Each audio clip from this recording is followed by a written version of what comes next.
Hi friends and family members అందరికీ hi అండి.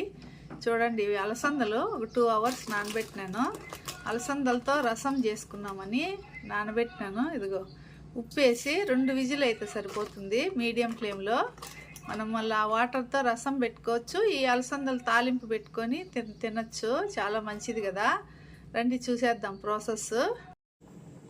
చూడండి ఫ్రెండ్స్, అలసందలు బాగా ఉడికిపోయినాయి. ఇందులో ఉంచేద్దాము.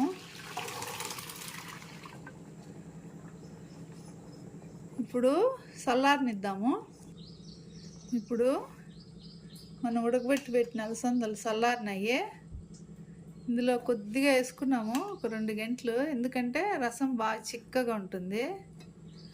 చూడండి, ఇప్పుడు దీంట్లో కొంచెం చల్ల నీళ్ళు యాడ్ చేసి, ఇవి చింతపులుసు నీళ్ళు, చింతపులుసు కలిపి పెట్టిన, ఇవి బాగా నున్నగా మిక్సీ కొట్టేద్దాము. చూడండి, ఫైన్గా కొట్టేసినాను మిక్సీలో. ఇప్పుడు దీన్ని ఎత్తి పిండిని నీళ్ళలో వేసేద్దాము.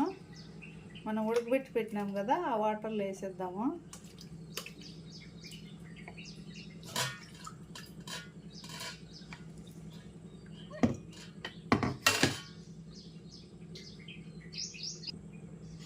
ఇది అందులో వేసేసినాను. ఈ నీళ్ళు వచ్చి మనం అలసందలు ఉడకబెట్టిన నీళ్ళే. అందులో ఇంకా చింతపండు కూడా కలిపిన నీళ్ళు అన్నీ వేసేసినాను. బాగా కలిపేసుకున్నాము. కలిపేసుకొని ఇంకా తాలింపు పెట్టేసేదే. చూడండి, సట్టి పెట్టేసినాను. స్టవ్ ఆన్ చేసుకున్నాము. ఆయిల్ వేసుకున్నాము. కొద్దిగా అయితే సరిపోతుంది, ఒక 4 స్పూన్లు. ఆయిల్ హీట్ ఎక్కనిద్దాం. చూడండి, తెల్లగడ్డలు దంచి పెట్టుకున్నాను.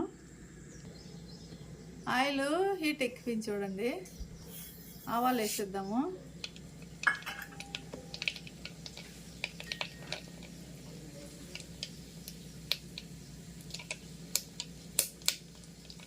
ఇప్పుడు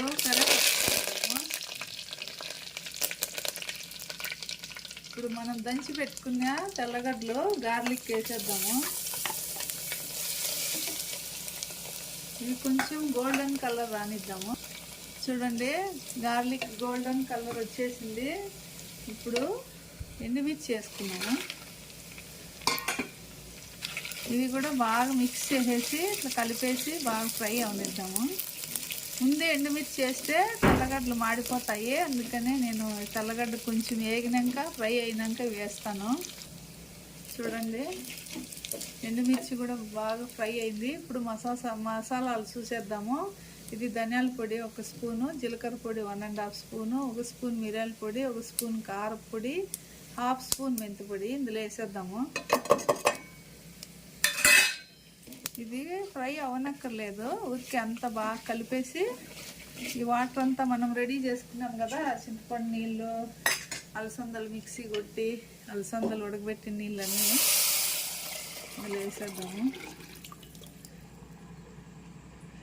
ఉప్పు తర్వాత టేస్ట్కి తగ్గట్టు వేసుకున్నాము, ఎందుకంటే మనము అలసందలు ఉడకబెట్టినప్పుడు ఉప్పు వేసినాం కదా, దాన్ని జాగ్రత్తగా చూసి వేసుకోవాలా. ఇప్పుడు ఇది వేడి ఎక్కనిద్దాము. చూడండి ఫ్రెండ్స్, రసము స్టార్ట్ అయింది ఉడికేది. ఇప్పుడు సన్నగా తరిగిన కొత్తిమీర వేసేద్దాము. ఇప్పుడు ఒక చిటికెడు ఇంగ వేసేద్దాము. సూపర్గా ఉంటుంది టేస్ట్. అంతేనండి, స్టార్ట్ అయింది ఉడికేది. ఇంకా ఆపేద్దాము. అలసందల రసము రెడీ అయిపోయింది. చూడండి, స్టవ్ ఆపేసినా కానీ ఉడుకుతానే ఉంటుంది.